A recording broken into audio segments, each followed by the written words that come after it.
What's going on, everyone? Welcome back to another episode of Let's Talk Reality. I'm your host, Cole, and this is another Dating in Your 20s episode.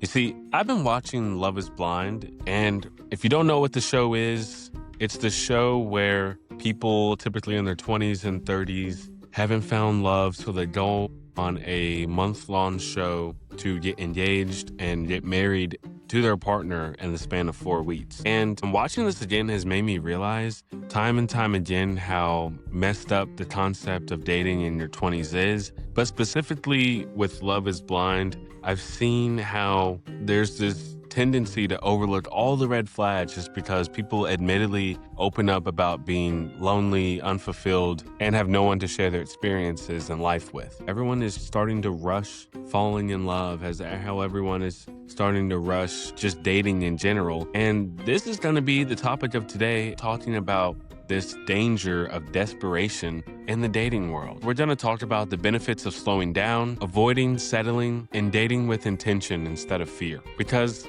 love isn't blind. It's patient, it's intentional, and it's built on alignment, not availability. So without further ado, let's get right into it.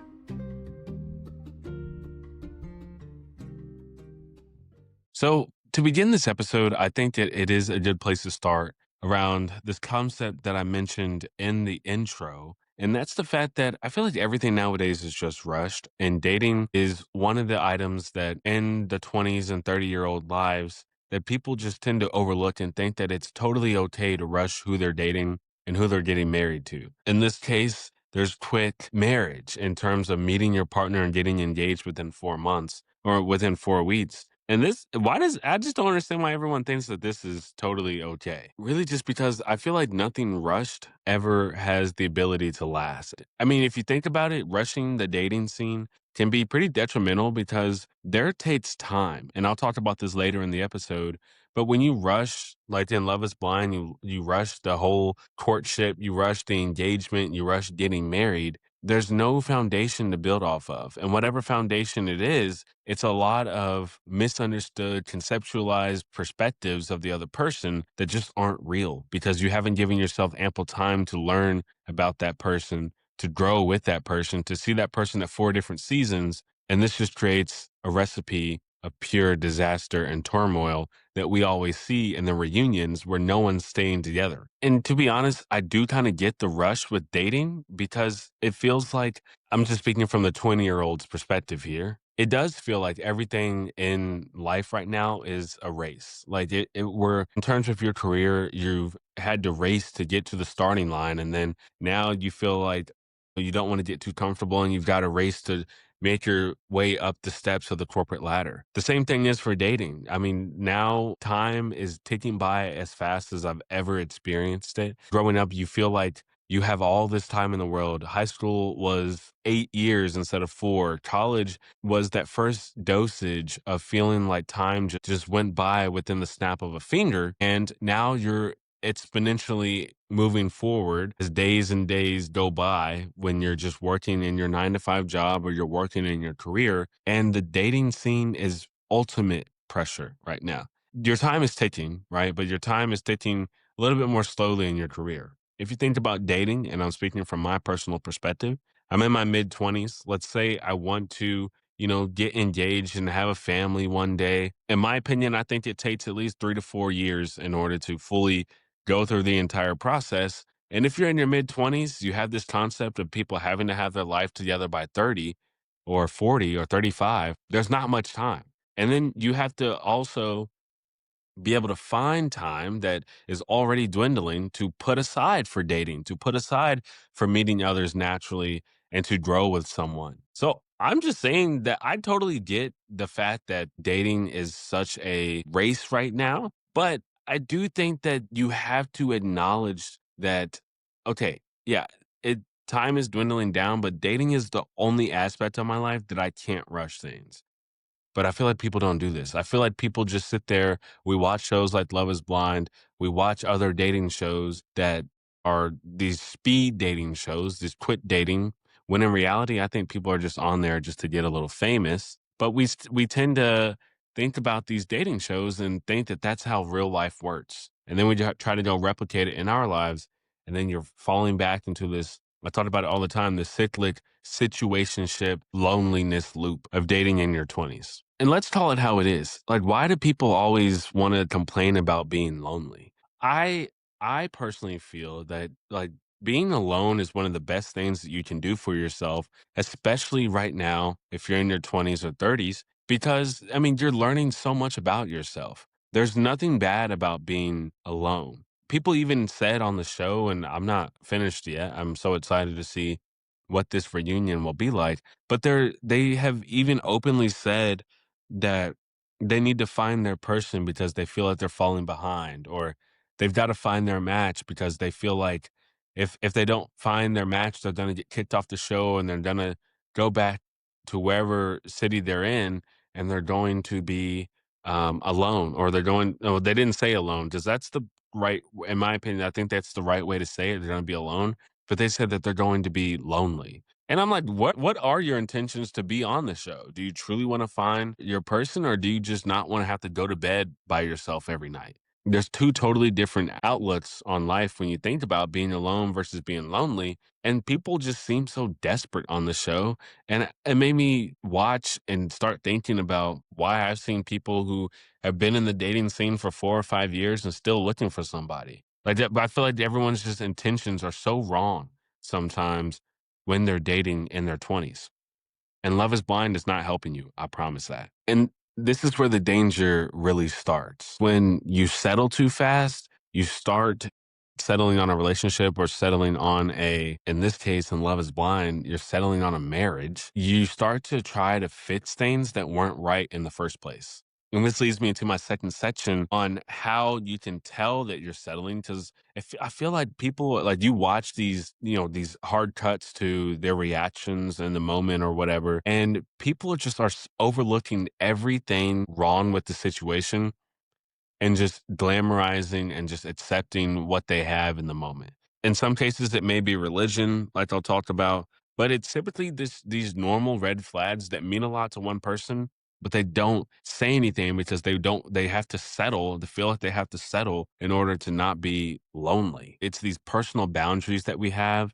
I mean, we all have these when we're dating, we all have these check boxes in our worlds, and these check boxes serve as boundaries that, we set for ourselves as our morals, as our values that, help us navigate the dating scene in our 20s. So, what are these signs of settling when you're dating? Or what I've seen on the Love is Blind show is that people are just saying yes to stuff that irks them. They ignore the red flags of, and one case was like religion. Like this person was really religious and the other person wasn't, but they were like, this means so much to me, but I'm just gonna act like I have the blinders on and I'm not going to pay attention to what you just said. Another person I saw was, and I've seen this in my own friends, is like some people may try to shrink themselves just to fit in somebody else's bubble. How is that healthy? That's not healthy. And then why do you want to feel like you have to put a facade on every time you hang out with your partner, or in the show's case, your fiance or your spouse, in order to make them feel happy? That's so exhausting. It drains your energy. And I'm a big person about conserving your energy. This just creates so many other barriers to whatever else you want to do in your life. Now, I do think you can solve all this settling and overlooking the red flags by sitting down with yourself and really just thinking through the red flags that mean the most to you, and just know simply that no one is going to check all your boxes. But it's those boxes that they don't check you have to look at. It's those boxes that they don't fulfill that you have to sit down and you're like, well, am I really upset that they don't like orange cream soda, but we have X, Y, and Z in common? Like, that's not that big of a deal. Or if you're extremely family oriented and this person doesn't want to have anything to do with their family, or they don't like family, or they love being alone and living in solitude and living off grid. These are things that you just can't simply overlook because you feel like you have to mesh with this person, or you feel like you have to click with this person. It's once you identify the tolerable red flags that the person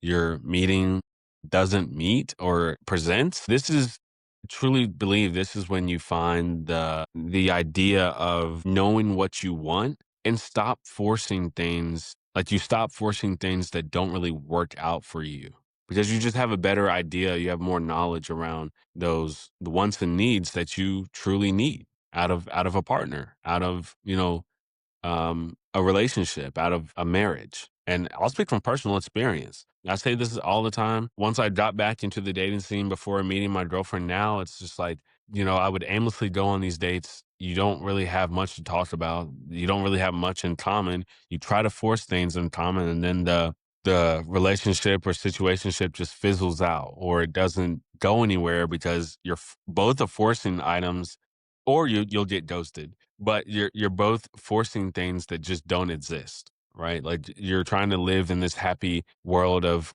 oh, we got a great foundation, when instead of your foundation being made out of cement, it's made out of toothpicks. Like, there's just nothing there for you of substance. But I say all this to say that there is power in the patience of finding love, or the power of patience in love, however you want to look at it. Like, you don't need to find the perfect person fast. You need to find the right person slowly. Like, what is the rush? Like, there truly is no rush into finding whoever it is that you want to match with. And in your 20s, I understand the rush with climbing the corporate ladder. Like, you have to learn and gain these skills. But dating is just one of those areas that you have to take your time, be diligent and aware of who you're meeting and what they fulfill for you. Because if you're not, you're likely to end up in a relationship that is going to end pretty badly. Like, it's probably not going to go well. You're probably not going to get married. There's probably nothing good that's going to come from it because you rushed everything that actually matters. You rushed the small talk conversations at 3 a.m., or you rushed the hard conversations of finances or what they want out of life, personal goals. I feel like you just can't get all this within a month or 2 months time that Love is Blind is trying to portray or glamorize, or that we try to replicate in our own lives. It's just not realistic. And then let's also keep it a buck. Like, let's be real. Taking time in these things allows you to learn who that person is. You hear this idea in American culture. It's like letting someone show their true colors. You're not going to see someone's true colors in just a few weeks or in just a few days. It takes, like, those hard conversations. It takes those bad days at work where they come home and they're like so irritable that you don't even want to be around them, that you have to endure those struggling times over time. Like, it doesn't come out in 3-4 days of just talking, or in 3 or 4 weeks even of just knowing the person. I'm a huge fan of being able to see someone at every season of their life, at the highs, the lows, the times of grieving, at the exciting times of promotion, things of that nature, in order to see someone's true colors. And that takes at least 6 months to a year, or even 2 years, 3 years, 4 years, 5 years, marriage, an eternity. It takes forever to do so. It's just that the longer you wait in a good way, the more you learn about your wants and needs and the other person's wants and needs. And then I feel like once you do so, you can mesh well together and become a heart on your own.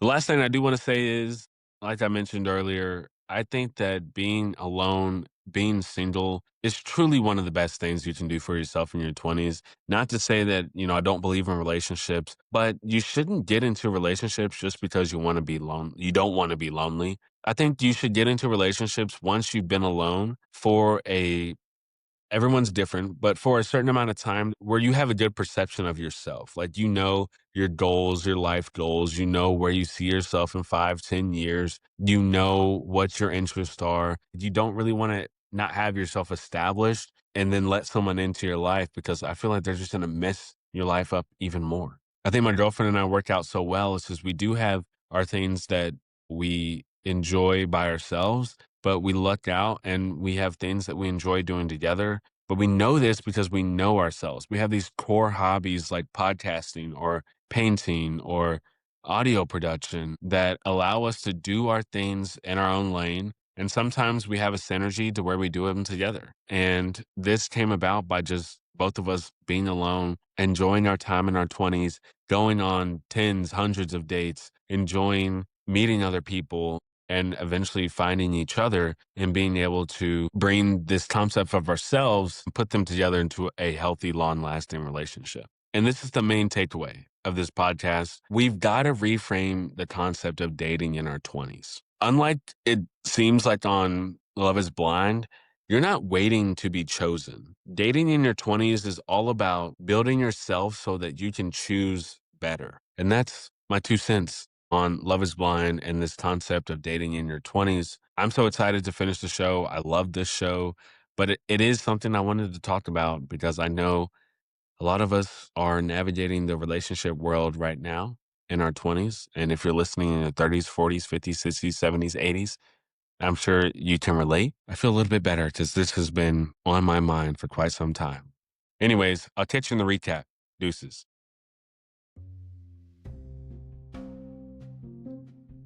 All right. So, as I said in today's podcast, this was really inspired by this Netflix series or the show Love is Blind. And I do just want to say, as we close out this podcast, that love isn't blind, it just takes time. There's no reason to rush this one thing in life that's supposed to grow slowly. And that's forming relationships, that's dating in your 20s. The best relationships come when you do have the time to engage, to immerse yourself, not when you're desperate, not when you're just overlooking red flags just to find someone so you're not kicked off a show, or not be that one third wheel at every function that your friends are at.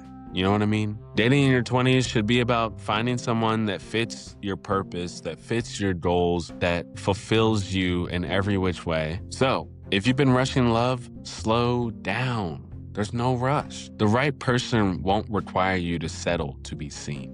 Let that sink in. As always, I appreciate you for listening to another episode of Let's Talk Reality. If you know someone that needed to hear this podcast, please feel free to share it with them. Also, if you like this podcast, feel free to like, share, comment, subscribe. We've got social handles as well. I'm on Instagram at Let's Talk Reality Pod, YouTube at LTR Pod. Just look for that beautiful red logo, and I'll catch you week after week because I'm dropping weekly episodes. Peace out.